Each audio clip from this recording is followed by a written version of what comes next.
찬송가 95장입니다.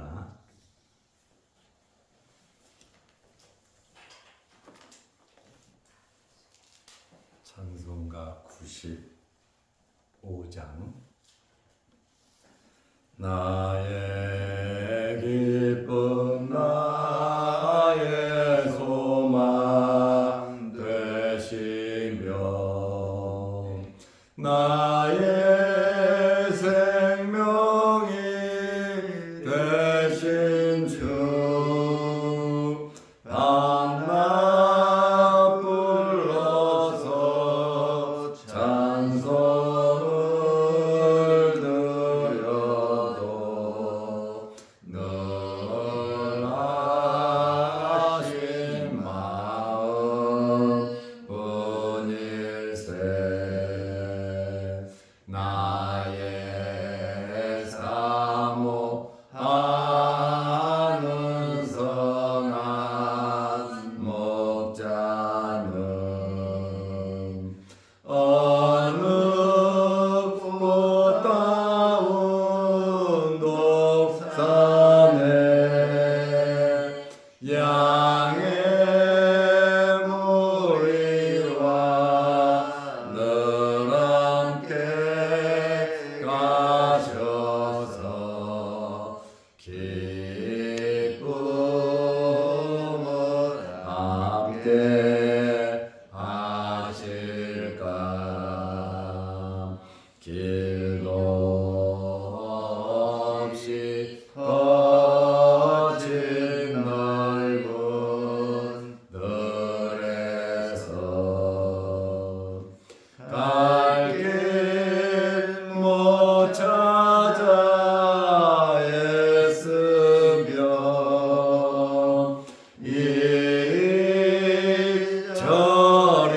이리저리로 헤매는 내 모양 저 원수조로 하도다. 주의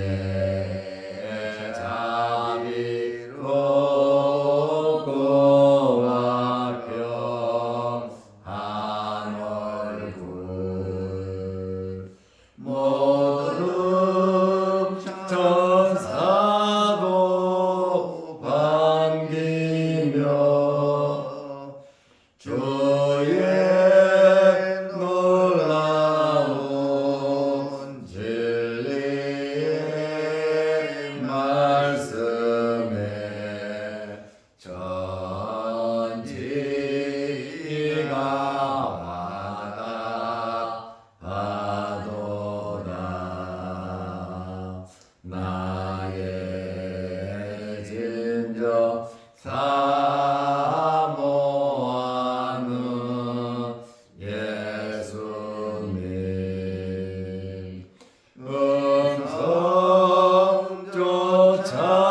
음성조차도 반갑고 나의 생명과 나의 찬송하는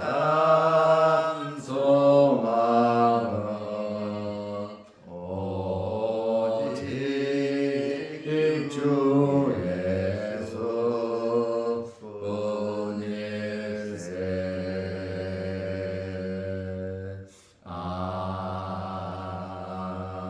아멘.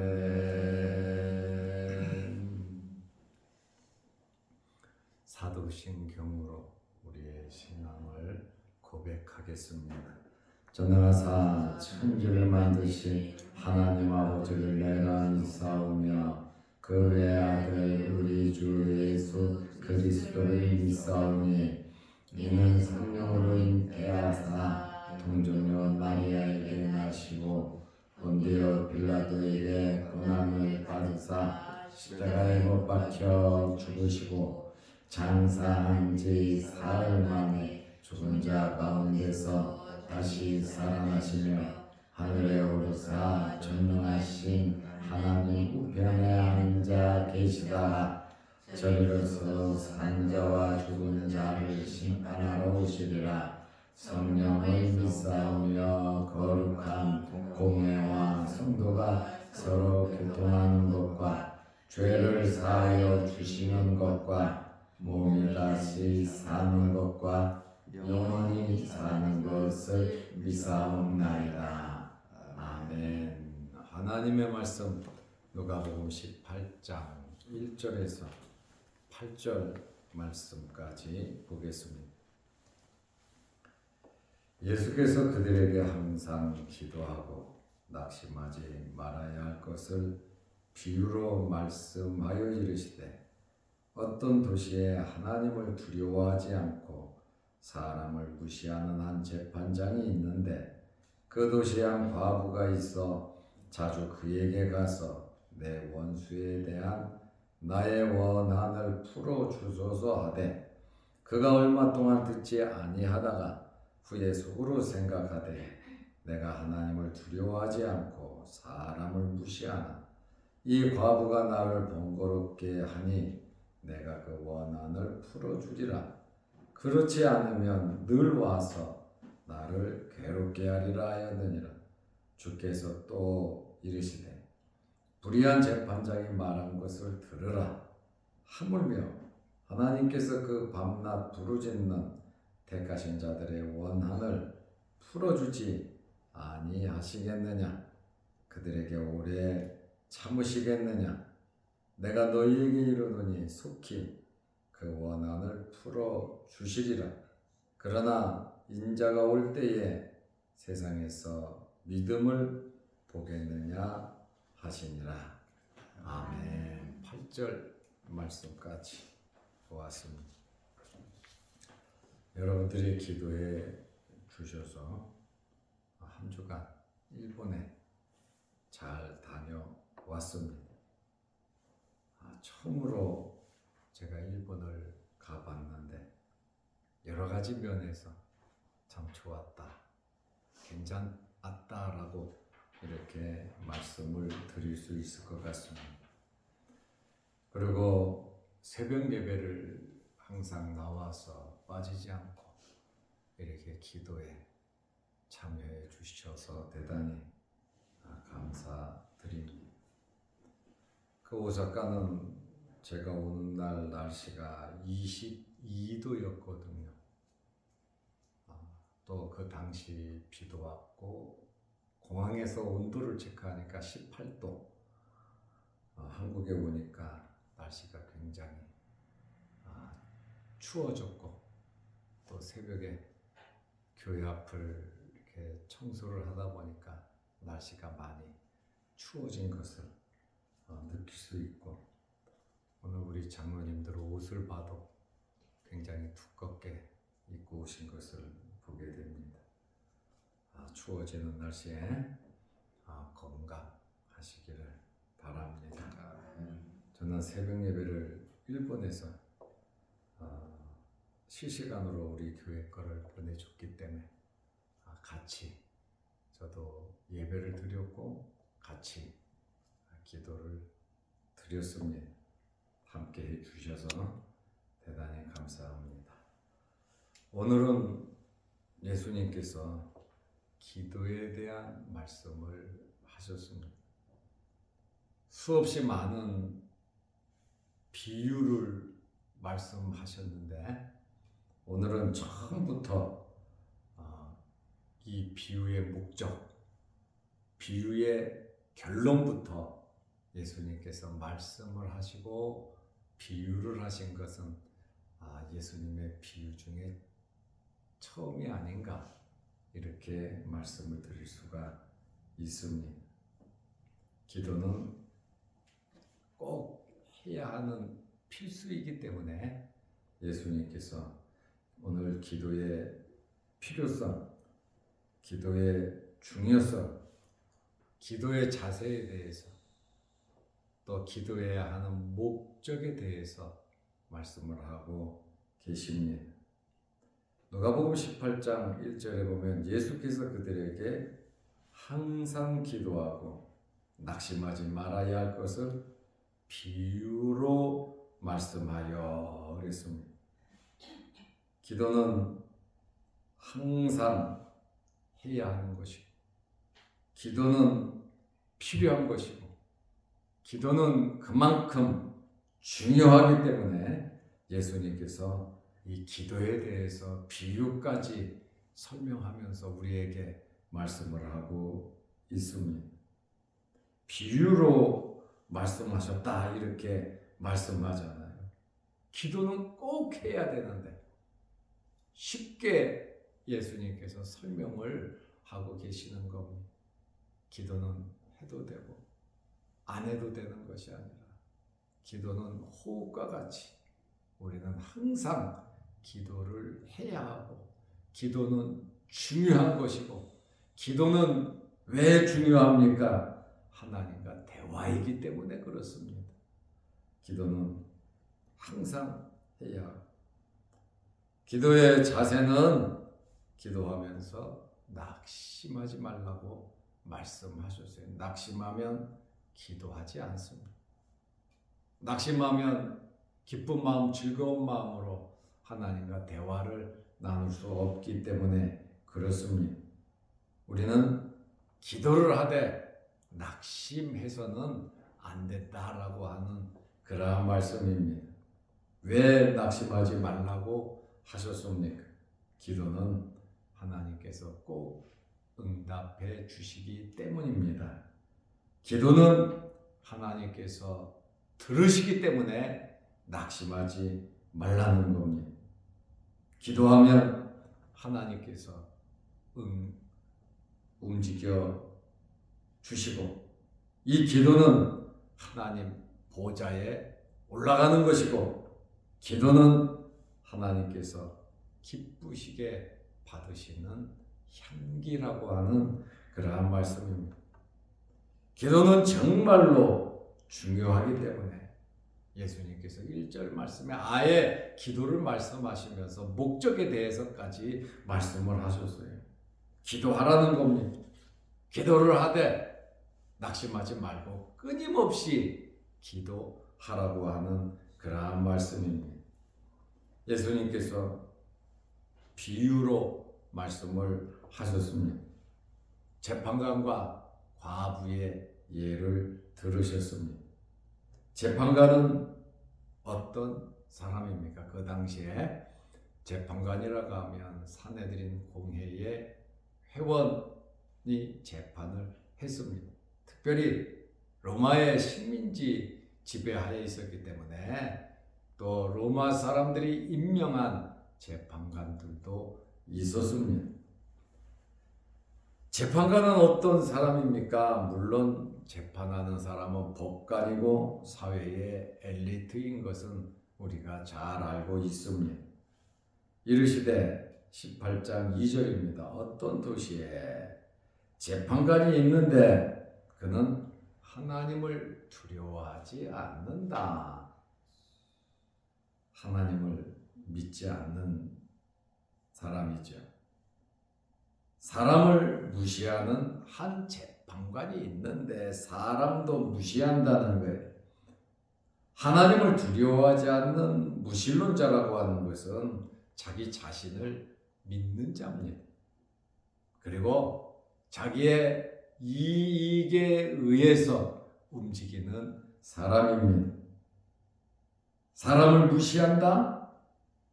사람을 차별한다. 그래서 자기 이익을 위해서 움직인다고 말씀을 드리는 거예요. 권력자 부자들에게는 아부하고 굴복하는 기회주의자와 같은 그러한 재판관임을 알 수 있습니다. 반면에 과부는 어떤 사람입니까? 18장 3절에 보면 그 도시에 과부가 있어. 어떤 도시에 재판장이 있었고 그 도시에 한 과부가 있었다는 것입니다. 과부는 고아와 과부는 이스라엘 사회에서 구제의 대상입니다. 꼭 도와야 하는 대상입니다. 주변에 힘 있는 사람이 없고 도울 사람이 없는, 쉽게 말하면 백이 없는 그러한 사람입니다. 이 사람이 억울하고 속상한 일을 당했는데 억울하고 속상하게 만들면 안 되는데 사회 구조가 그렇게 돼버렸단 말이죠. 벼룩이 간을 빼먹는 그런 시대가 된 것이죠. 해결 방법이 없어요. 누구도 안 도와주고 상대할 사람도 없어요. 이 과부가 있었는데 이렇게 어렵고 힘든 일이 있어요. 자주 그에게 가서 재판장에게 갔단 말이에요. 원치 않지만, 만나고 싶지 않지만 재판장이 과부를 상대하고 싶겠습니까? 그렇지만 자주 그에게 가서 5절에 보면 재판장이 뭐라 그럽니까? 늘 와서. 과부는 자주 그에게 갔다고 나와 있고 5절에 보면 그도 인정합니다. 늘 와서 그래요. 자주 그에게 가는 것, 재판장 입장에는 귀찮게 늘 오는 것. 그러나 이것을 7절에 보면 예수님께서 밤낮으로 이렇게 바꿔요. 밤낮으로 하나님 앞에 기도하는 성도를 예를 들었다. 그 말입니다. 비유니까. 이 과부가 그에게 자주 갔다. 재판장은 늘 왔다. 그러나 예수님께서는 비유해서 밤낮으로 부르짖는 택한 자들의 기도에 대한 늘 과부가 자주 재판장을 찾아가듯이 재판장이 볼 때도 늘 그 과부가 오듯이 성도는 늘 하나님 앞에 기도해야 된다라고 하는 그러한 말씀이죠. 내 원수에 대한 나의 원한을 풀어주소서 하되 힘이 없는 사람, 가치가 없는 사람, 저 사람 만나서 대화를 나누면 시간이 뺏기는 시간 낭비로 알고 있었어요. 그러나 어떻습니까? 재판관과 과부의 관계예요. 과부가 억울한 일로 재판관을 찾아가니 두 사람은 만날 수밖에 없는 관계가 되었다라고 하는 말이에요. 재판관은 과부의 말에 전혀 귀를 기울이지 않았습니다. 울면서 말해도, 간절한 마음으로 부탁을 해도, 간청을 하지만 아무 소용이 없었습니다. 과부는 자기 문제를 해결하기 위해서 나름대로 할 수 있는 한 최선을 다해서 노력을 했습니다. 돈이 없으니까, 백이 없으니까 몸으로 자기가 억울함을 해결하기 위해서 끝까지 그 재판관을 붙잡고 늘어졌다라고 하는 말입니다. 적극적으로 매달렸습니다. 자주 찾아갔습니다. 귀찮게 했습니다. 과부를 겪은 재판관이 어떻게 했습니까? 얼마 동안 듣지 않아서 저러다가 진풀에 꺾어지겠지, 저러다가 안 하겠지, 저러다가 그냥 돌아가겠지, 힘으로, 무관심으로 눌러버렸지만 과부는 계속해서 찾아왔습니다. 끊임없이 두드렸습니다.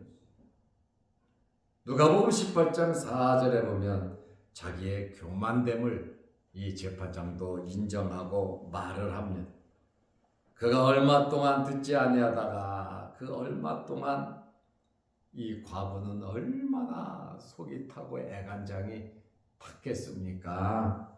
얼마 동안. 그렇지만 이 재판장은 먹고 놀고 쉬고 지가 하고 싶은 일 다 했습니다. 즐길 거 다 즐겼습니다. 그러나 과부는 그렇지 못했습니다.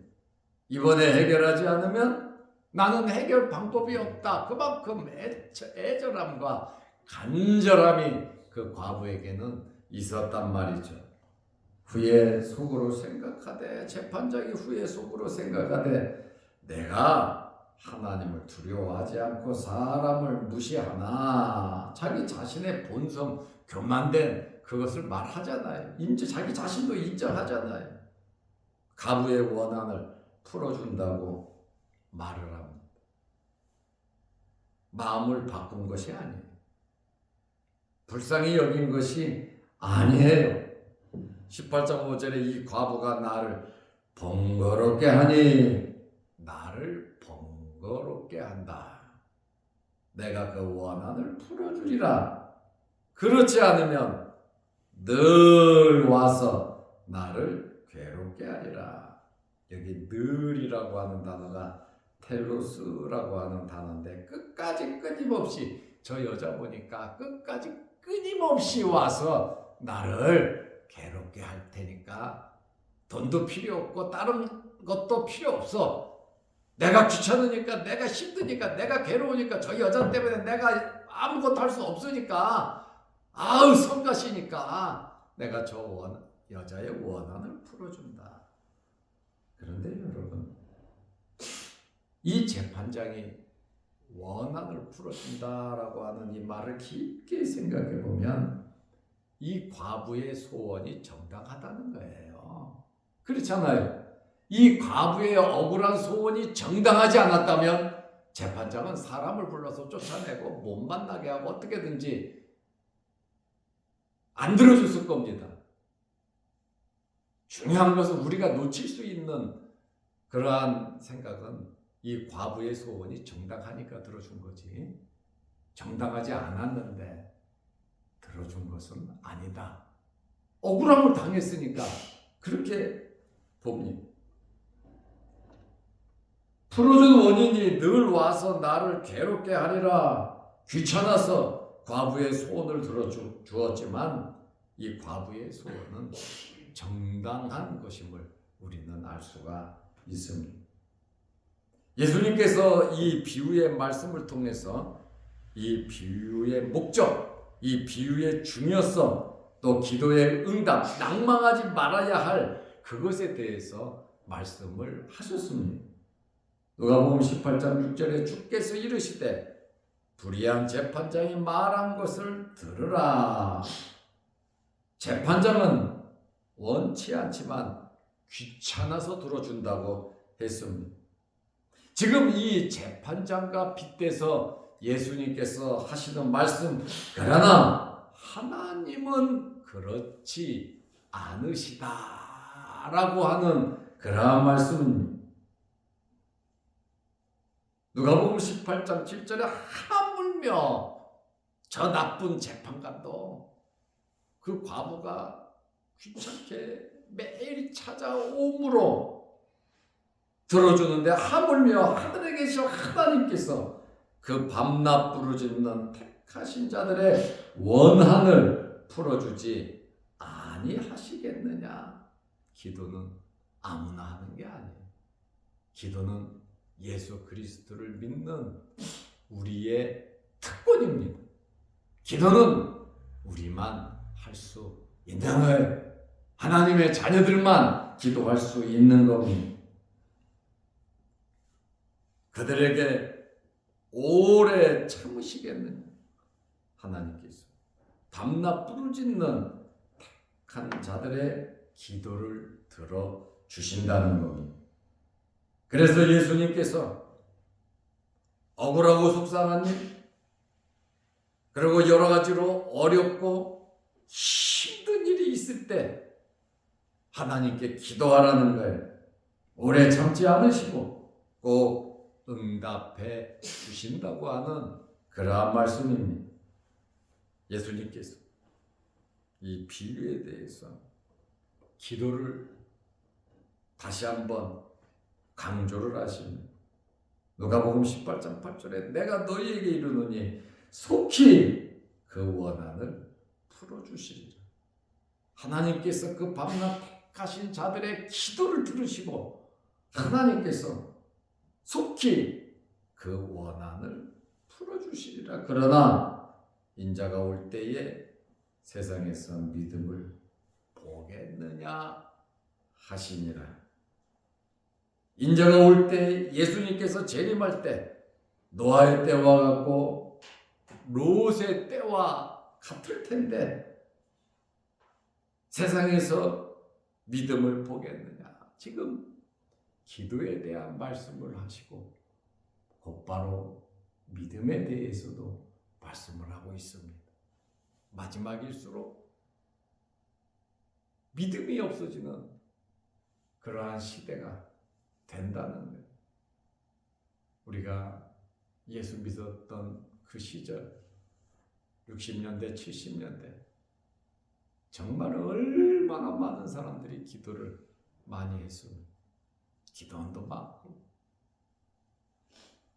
부흥회도 많이 하고 정말 뜨겁게 열렬히 우리가 체험했던 기도의 시대 삼각산 산산마다 기도하는 사람들이 끊이지 않았던 집회를 하면 어마어마하게 모여서 기도했던 그러나 지금을 보면 인자가 올 때 세상에서 믿음을 보겠느냐 앞으로도 계속 아마 기도하는 사람들은 갈수록 줄어들 것인데 노아의 때와 같고 롯의 때와 같다고 전장 마지막 부분에 주님 말씀하셨잖아요. 17장에 이러한 시대에 예수님께서 기도에 대해서 말씀을 하고 계십니다. 하나님과 재판장을 비교해 보면 비교할 수도 없지만 하나님께서는 성도들의 기도를 꼭 들어주시는 분이십니다. 그러므로 낙망하지 말고 믿음으로 끊임없이 기도하여 응답받는 여러분들이 되시기를 바랍니다. 기도하겠습니다. 하나님 아버지, 한 주간 동안 출타하고 건강한 모습으로 돌아오게 하심을 감사합니다. 교회를 지켜주시고 또 새벽마다 하나님께 예배드릴 수 있는 은혜와 복을 주시고 교회를 지키고 함께 기도한 성도들에게 크신 복을 내려주시고 그들의 기도 제목마다 응답하여 주시옵소서. 내일은 거룩한 주일입니다. 거룩한 주일을 잘 예비할 수 있는 하루 되게 하시고 오늘 봉사부 또 교육부 모여서 친교하고 교제하는 그러한 시간을 갖습니다. 은혜로운 시간 되게 하시고 주님을 믿고 따르는데 더 힘이 되는 시간이 될 수 있도록 은혜 베풀어 주시옵소서. 내일 거룩한 주일을 잘 예비할 수 있는 저희들 되게 하시고 주일을 준비하는 성도들에게 복을 내려주시며 오늘도 이 새벽에 주의 전에 나와 머리 숙여 기도하는 성도들에게 하늘문을 여시고 응답하여 주시니 또 영상 유튜브를 보면서 말씀으로 은혜 받는 성도들에게 크신 복을 내려 주옵소서. 오늘 하루도 주 안에서 승리하는 복된 하루 되게 하옵소서. 예수님의 이름으로 기도드리옵나이다. 아멘. 하늘에 계신 우리 아버지여, 이름이 거룩히 여김을 받으시오며 나라의 마옵시며 뜻이 하늘에서 이룬 것 같이 땅에서도 이루어지이다. 오늘날 우리에게 일용할 양식을 주옵시고 우리가 우리에게 주지은 자를 사하여 준 것 같이 우리 죄를 사하여 주옵시고 우리를 시험에 들게 하지 마옵시고 다만 악에서 구하옵소서. 대개 나라와 권세와 영광이 아버지께 영원히 싸움나이다. 아멘. 자유롭게 기도하시기 바랍니다.